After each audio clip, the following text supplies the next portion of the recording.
Whole life or term insurance? Do you really need it? We'll find out. Then, the retirement risk zone. How do you minimize your risk? And how much of your paycheck should you spend versus save? All this and more today on The Wealthy Life.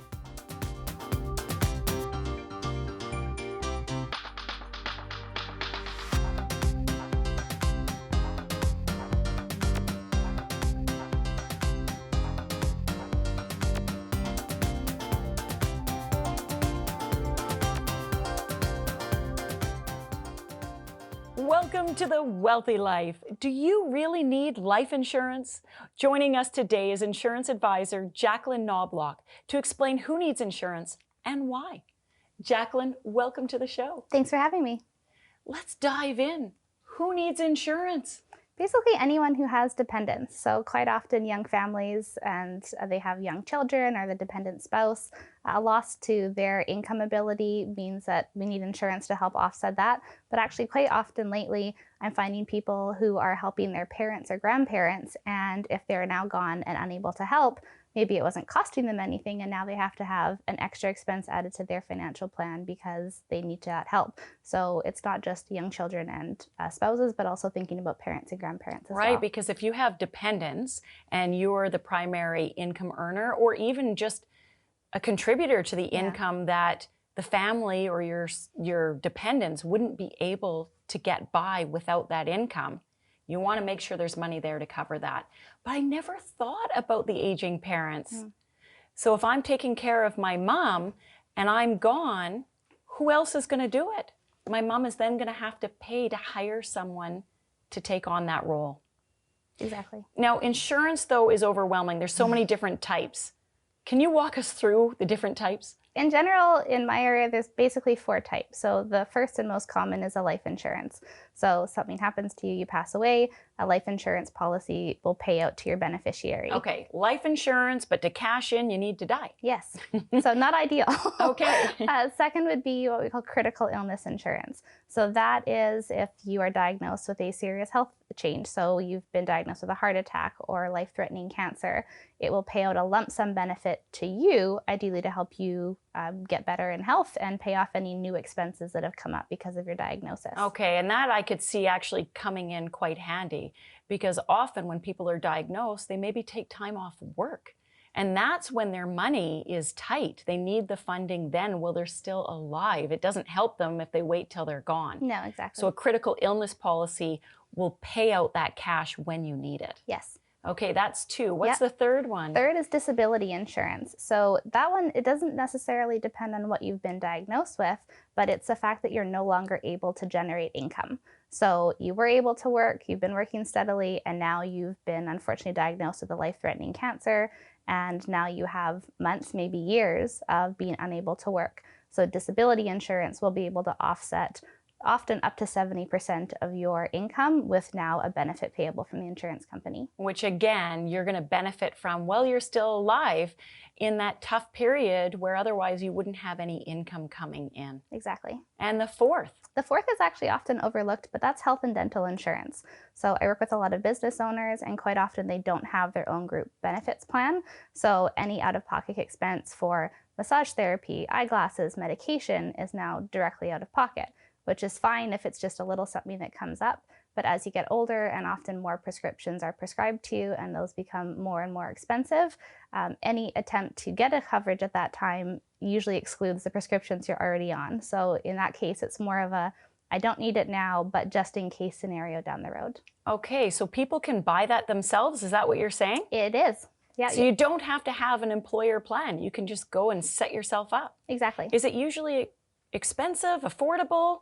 Honestly, the younger you are when you start so that you don't have any exclusions, the better. And it is quite affordable. So a lot of the retired individuals that I work with, as their group benefit plans ends with work, they're quite common to get their own plan now going into retirement. Well, let's dig a little deeper into the life insurance side of things, because sometimes people feel like they're overinsured and they're paying out all these premiums that they're not going to benefit from. It's just protecting everyone else. What are the main types of life insurance available and why should one pick one over the other? So from a risk management needs, it's usually term insurance, which is you pay your premium, it's the lowest cost option available, you have a set benefit, and it's for a set term. So quite often a term 20, for example, you pay the same premium for the same coverage every year for 20 years, and then at 20 years, depending on your contract, you have some options from them. So that might be good if you've got kids at home that are maybe 10 or 15 years old, or maybe you've got 20 years left on your mortgage or 20 years before retirement, and maybe you don't need insurance after that. Exactly. So it's going to be the cheapest, but that's it. Yeah, that's okay. exactly. Yeah, that's right. What's the other type? The other type, there's two versions, but it's primarily a cash value life insurance.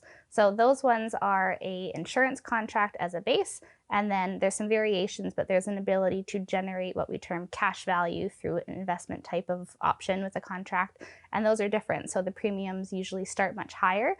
They do grow over time. So if your plan really is to look at how to transfer a business or how to transfer wealth to my family, you've got excess capital available, then we look at those because every year the death benefit of the contract actually increases, and there's some tax benefits to that. Okay, so that type of investment, a little bit more expensive, but has a lot of other perks, including leaving a larger legacy behind, or like you said, covering for business owners, which may be handy. Yes. Do you have one final tip you can share with our viewers today?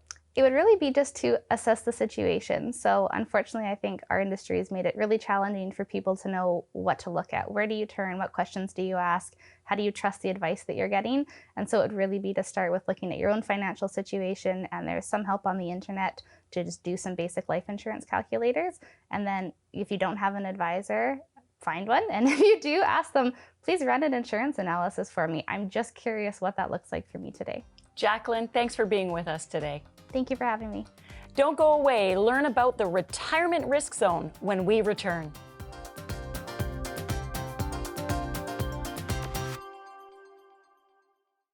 The Wealthy Life is brought to you by investment dealer Raymond James. Life well planned. See what a Raymond James advisor can do for you.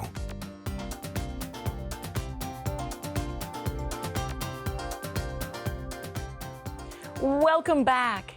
The retirement risk zone. What's that?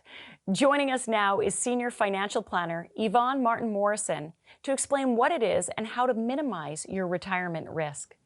Yvonne, welcome to the show. Thank you. The retirement risk zone sounds awfully scary. What is it?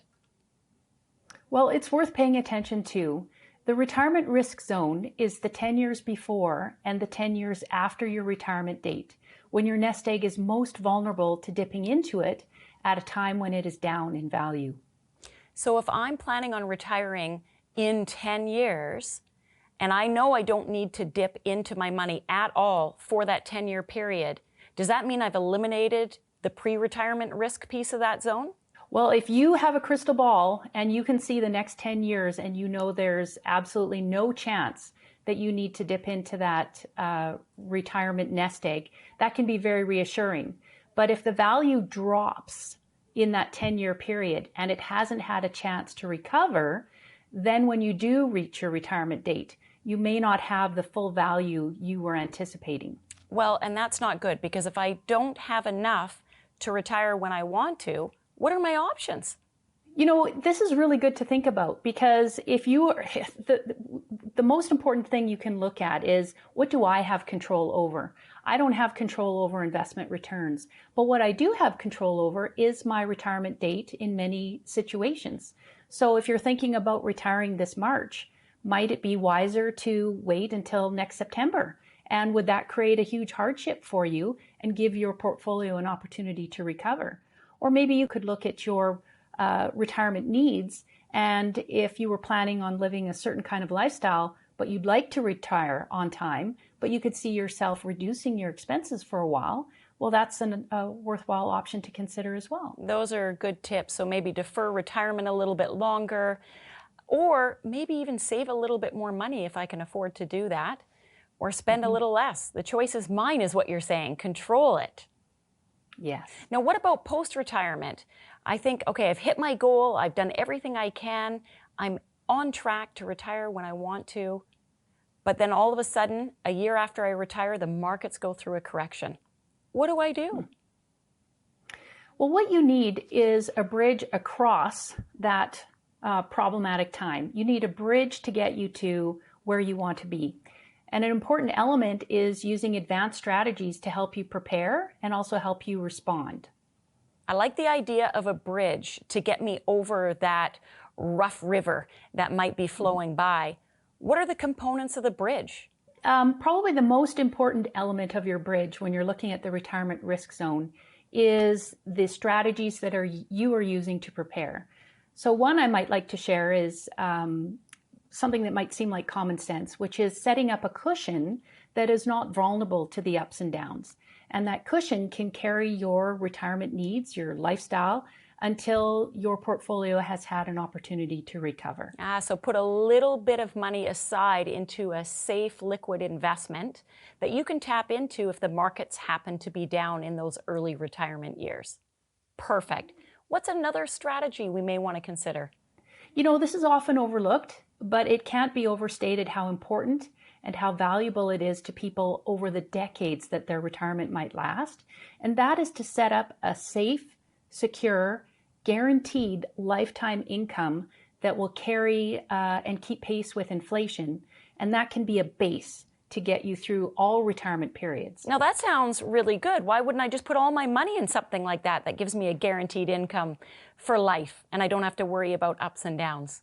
Well, the biggest thing that we look at today is that we have lower interest rates. And so your base guaranteed income is typically linked to interest rates. And interest rates typically, no matter what level they're at historically, don't keep up with taxes and inflation. So even when my grandparents may have been earning 10% returns, maybe inflation was higher, and then after taxes, you're going backwards. So I hear you. You need to be careful about what low guaranteed rates of return can do for you, or what they can't do for you, I should say. So what are some other options then to consider? Well, once you've got a nice cushion that can carry you through a rough patch, you've got a base of secure income that keeps pace with inflation, then you want to look at your investment portfolio and you want to use strategies that are going to diversify your money and help reduce some of the risk and give you an opportunity to take advantage of some of the growth that you can achieve over the retirement years. Well, Yvonne, that makes so much sense. So the retirement risk zone, 10 years before, 10 years after retirement, you want to build and save and invest in those pre-retirement years as best you can, and then be careful when it's time to spend in case the markets do pull back a little bit. Have a few other eggs in a few different baskets, so to speak. Well, thanks for sharing your words of wisdom with us today. It's been a pleasure having you. Thank you, and you're quite welcome. Stay tuned. We'll talk about the benefits of pre-planning your funeral after the break.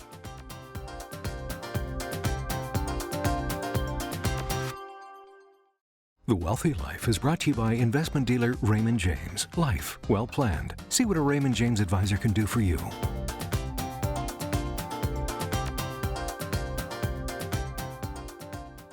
Welcome back. No one likes to talk about death and funerals, but why would you leave funeral planning to grieving family members?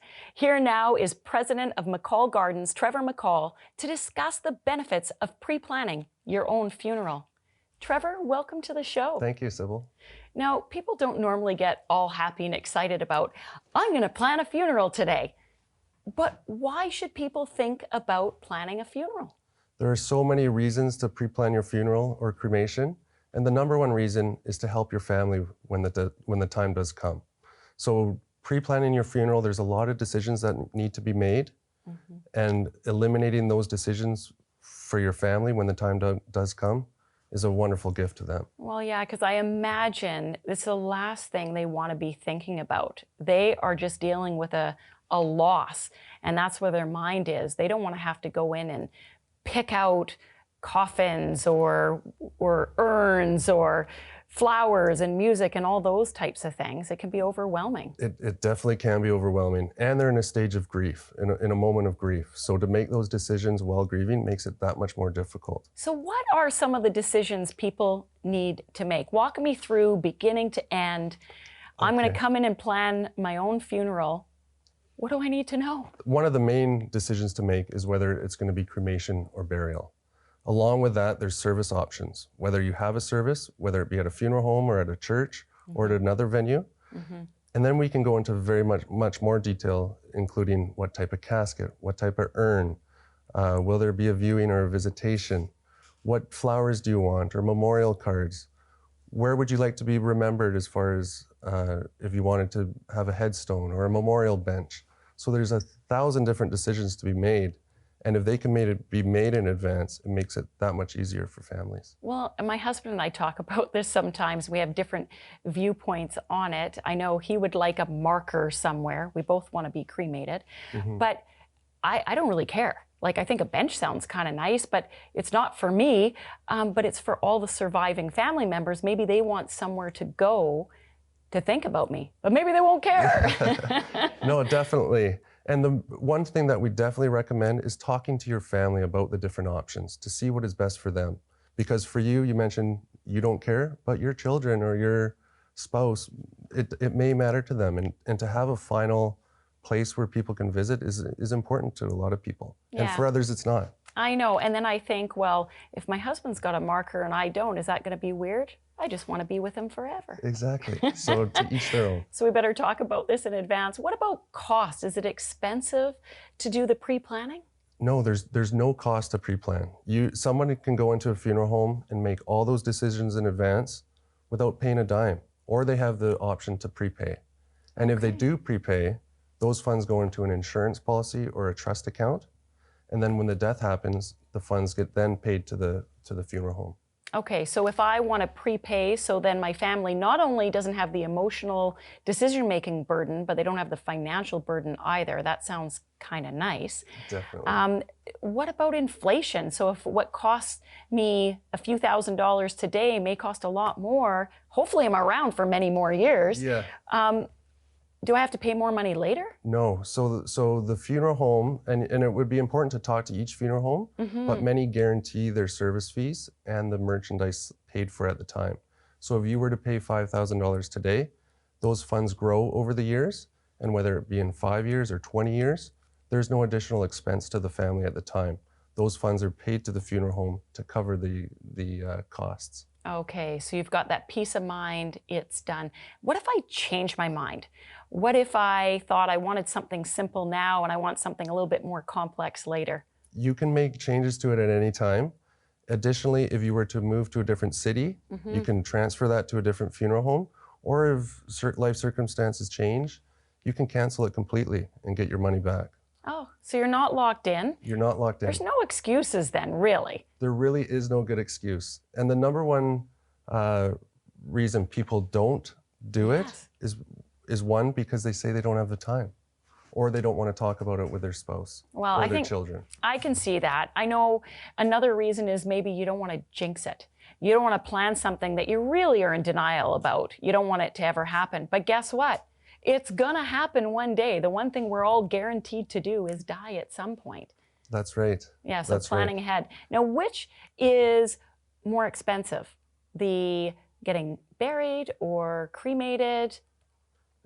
Getting buried is more expensive. One, because you have to purchase the property. If you're cremated, you don't have to. You need a big piece of land. Exactly, and the cost of real estate is not inexpensive for sure. Right. And along with burial comes often more elaborate caskets. So those are the two, the property and the casket, which may add to the cost over cremation. Yeah, and my grandfather, he was terrified of water. So he wanted a waterproof vault for his casket to go in. I think that cost a few extra dollars. There is, like we said, there's many options, and the vault or the outside liner for the casket is an option for people. Okay, so no excuses, get pre-planning. Trevor, thanks for being with us today. Thank you, Sybil. And up next, how much should you spend versus save? After the break.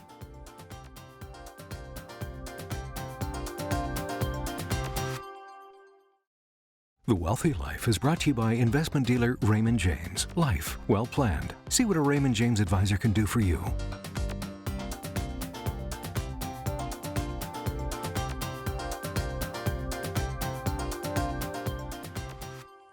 Welcome back. Thanks for your letters, emails, tweets, and messages. Today's question is from Leanna. Dear Sybil, I make a good income and seem to have more than I need to cover my basic living expenses, but struggle with saving. How much of my paycheck should I spend versus save? Gratefully, Leanna. Well, Leanna, I've got a simple formula that you might want to follow. It's called the 50-20-30 rule. What that means is 50% of your income should go to cover your essentials. That would be food, it would be shelter, so whether you're paying rent or you've got mortgage payments, your utilities, because you want to make sure you've got hot water and heat, and a telephone is probably going to come in handy. So 50% covering all those essentials. The 20% then should go to savings. 20% of your pay, treat it like a bill payment and have it go right into investment accounts so you won't even miss it. And then the 30% can go to non-essentials. That's everything else. That's all the fun stuff. Maybe you want to go on a trip. Maybe you want to buy a new outfit, or maybe you want to buy a fancy new vehicle. When it comes to transportation, this is a touchy one. Essential might be the need to get from point A to B and might be public transit. But buying a car, that might be in the 30% category. But what happens for those people that their income isn't high enough to follow the 50-20-30 because maybe they need all of their income just to pay for essentials? Well, in that case, your essentials still come first. Make sure you've got that covered, and then look for other ways to increase your income so that you can then put some into savings and to other things. And that wraps up this edition of The Wealthy Life, helping you make smart financial decisions. Join the Wealthy Life Club and you'll gain access to everything you need to live your version of the wealthy life.